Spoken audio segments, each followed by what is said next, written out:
I have your client here, Mr. Wyckoff, with me. Yes, Judge. We sent him for another drug test today. Yes. He tested positive for cocaine And THC. and THC. Boom. Double positive. THC and cocaine. This isn't a one-off mistake, it's a pattern. The judge's patience, running on fumes. Think this guy has a shot at mercy? All right, Judge. Are you going to? I mean, how can I let him go when he's testing positive for cocaine? I've talked to him. The last, you ain't giving me no numerous window. times. The last test was confirmed negative, Judge, or it was positive just for THC. Your last test here tested positive for only THC. And now you're testing positive for cocaine. Using, I probably been on my pants or something. I don't want you to say anything, I haven't but been using. I was Okay, pause right there. Did you hear that? Positive again. Now imagine being in front of a judge, caught twice, and still trying to talk your way out of it. What would you do in that situation? Drop your thoughts in the comments. Should the court show mercy or drop the hammer? just in here everybody Friday. using?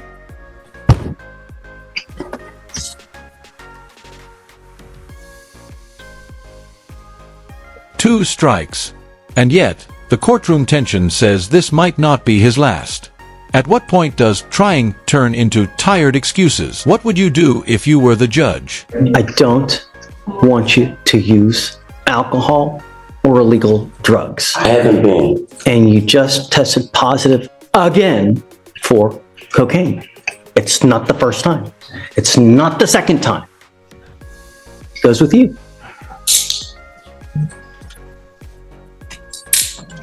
Joseph, he'll pop up on tomorrow's docket, and I guess I'll reach out to you then, and we'll see how we go forward. Stop talking. All right, I'll be in the courthouse, Judge, so I can just stop by. All right. Thanks, Joseph. Thank you. Tell me about your guy. So I spoke with him. We've been trying to work things out with him. Get it. Financial things like that. I think just based on the amount of time we've already given him, asking for the office. Has he filled out the application? Yeah, he did. We went ahead and got it done. And I spoke with him a little bit to understand what's going on. And if he is able to work something out, he says he'll follow up with us down the road, but he understands for now. Come up. Come up. Yes.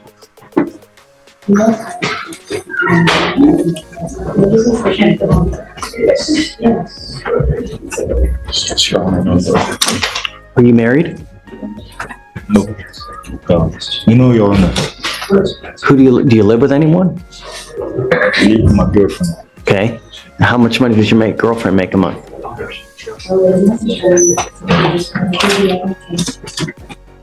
Do you need to, this is all the stuff that you've left a lot of stuff blank.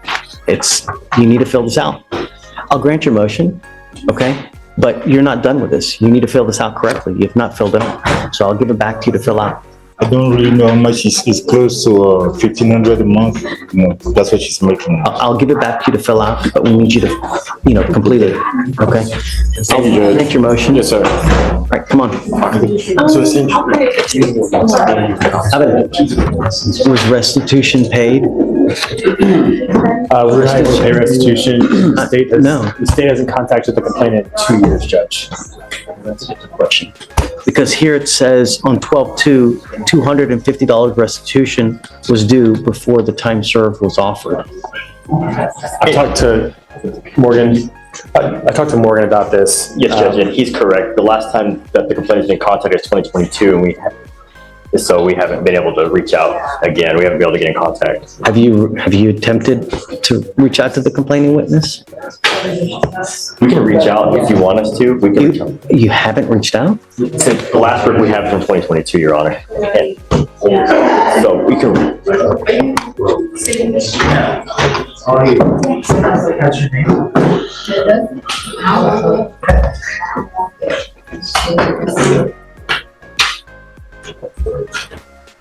Let's pause. 3 court dates. 0 outreach to the victim. In legal terms, that's called a dead lead. But does no contact equal no justice? Drop your take in the comments.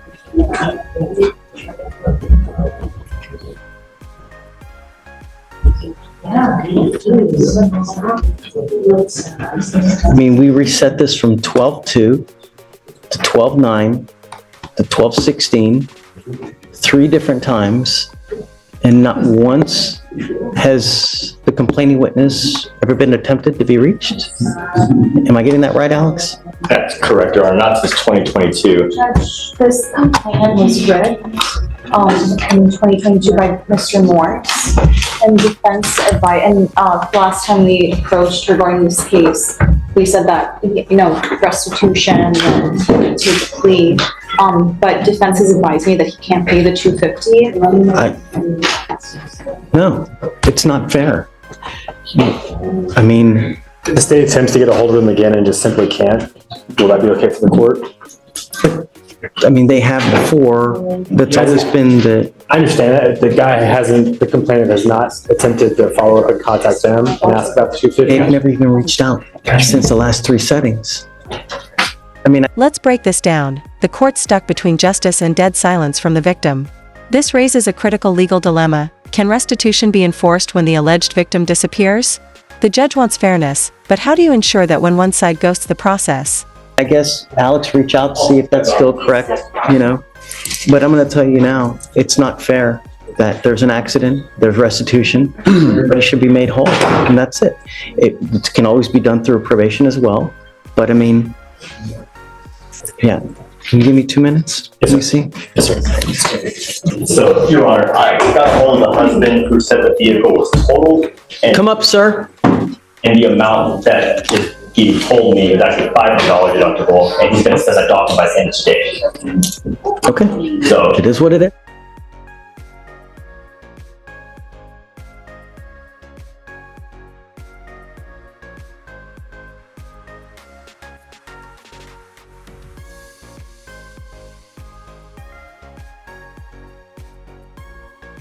But I'm, 4th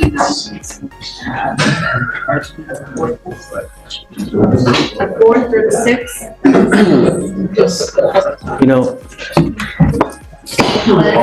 Mr. Romero, sir, I want you to understand something that Harris County, we have so many people here and we have so many accidents, it's ridiculous. We have car insurance for a reason. When you're driving, you're expected to maintain and follow the law. One of those is maintain liability car insurance, because when you don't and you get into an accident, there are very, very big consequences. Let's say, for example, somehow someone goes out, gets into an accident and kills someone. Who do you think they're going to come after? Right. And they will get a judgment, and then just who knows what they can attach, who knows how much they can sue you for. And when that happens, you'll never recover from it.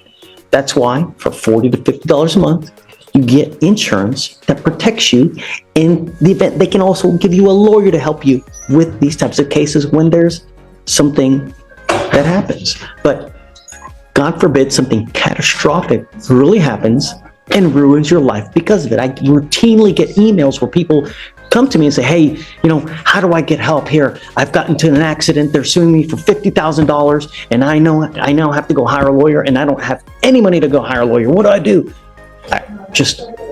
This is real life. This is what you do. Now, in this case here, there is a deductible of how much? $500. That's part of the agreement. So that's something that it was part of the agreement when they initially did this. So you're working, right? Not completely, sir. Why not? Since the winter came, we got laid off. So all I've been doing is I've been going to Home Depot, and sometimes I get hired, sometimes I don't. Do you have an ID? No. Have you ever tried to go get an ID? I'm not from here. You're not a citizen, Judge.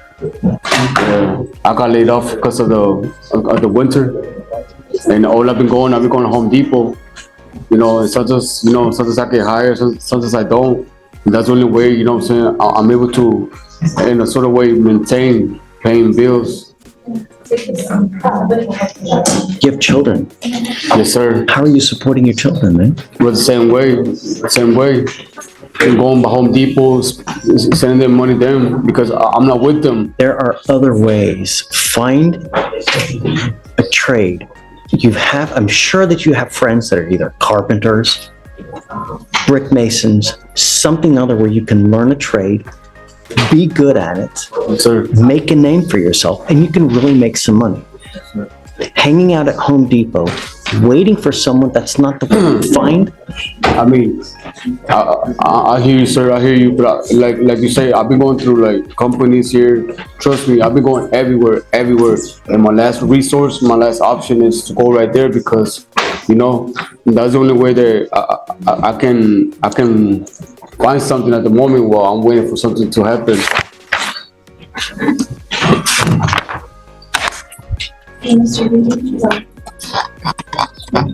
Yeah, Judge, I'd like to see what documentation a complainant can come with, so we can see the validity of that. If that is something that they're truly going to want as a condition of anything, we have to put it on like a probation. I mean, it's Jail becomes your best rehab option. That's rock bottom. His lawyer's basically saying, we've tried nothing and we're all out of ideas. But is locking him up really the solution? What's that trial? You know, are you okay with bypassing that?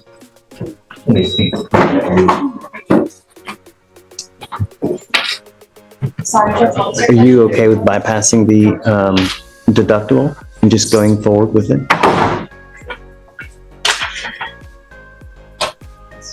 I believe so, Judge. The problem is, Mr. Ramirez, how is it fair? It's not fair. Why? You know, it's Not fair, sir. You know what I'm saying? I mean, I'm willing to like pay for my crime, pay. But that's not what it's about. I get it.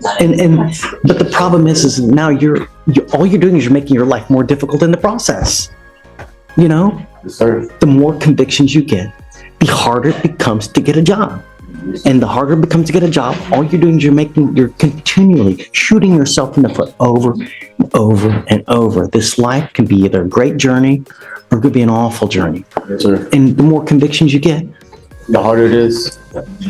think before you act. Think before you speak. It's not hard. From now on, you're facing a minimum of 30 days in jail. You need to realize that. Don't get into a car if you don't have insurance. If you don't have a license, don't get into a car. I will have jurisdiction over you for the next 5 years. Do you understand? Yes, sir. Yes, sir. State, you okay with going forward? Yes, Your Honor, we would be fine with the time served on the FSGI in exchange for the dismissal on the UCW, and we can waive rest. And then as far as the weapon is forfeited, right? Yes, sir. Okay, the weapon will be forfeited. You're not going to get this weapon back. Do you understand? Sir. You're giving up the right to a trial, right to compel witnesses to testify on your behalf, confront and cross-examine your accusers. This is going to go on your record, like I said, and it's going to be there for the rest of your life. From now on, you're facing a minimum of 30 days in jail for any new cases that you pick up.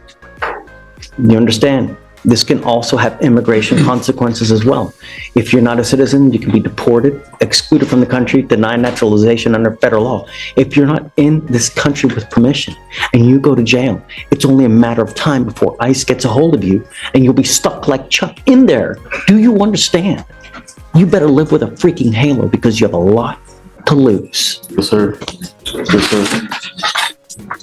You're giving up the right to appeal, so once you plead guilty, there's no turning back. You cannot change this. You understand? Yes, sir. How do you plead to the offense of failure to stop and give information? Guilty or not guilty? Guilty. I'll find you guilty, sentence you to the 3 days in jail, credit for the time that you've done, is it 2 days? It's 9 days for 3 days. 9 days in jail, credit for the 3 days that you've done. Good luck to you, sir. Thank you. All right, thanks, Will. Thank you. So, Mr. Curry, Your Honor, for please. Good morning, Mr. Curry. Good morning. Good morning.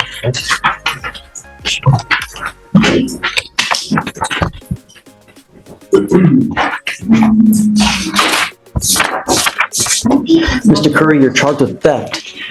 You're facing up to 6 months in jail and or a $2,000 fine. You're also charged with criminal trespass. Is that it? The agreement looks like you've worked out is they're going to dismiss the criminal trespass in exchange for your plea on the theft. It's 35 days in jail with credit for the 2 days that you've done. Is this how you understand it, Mr. Curry? Oh, yeah. It's time served. Oh, yes,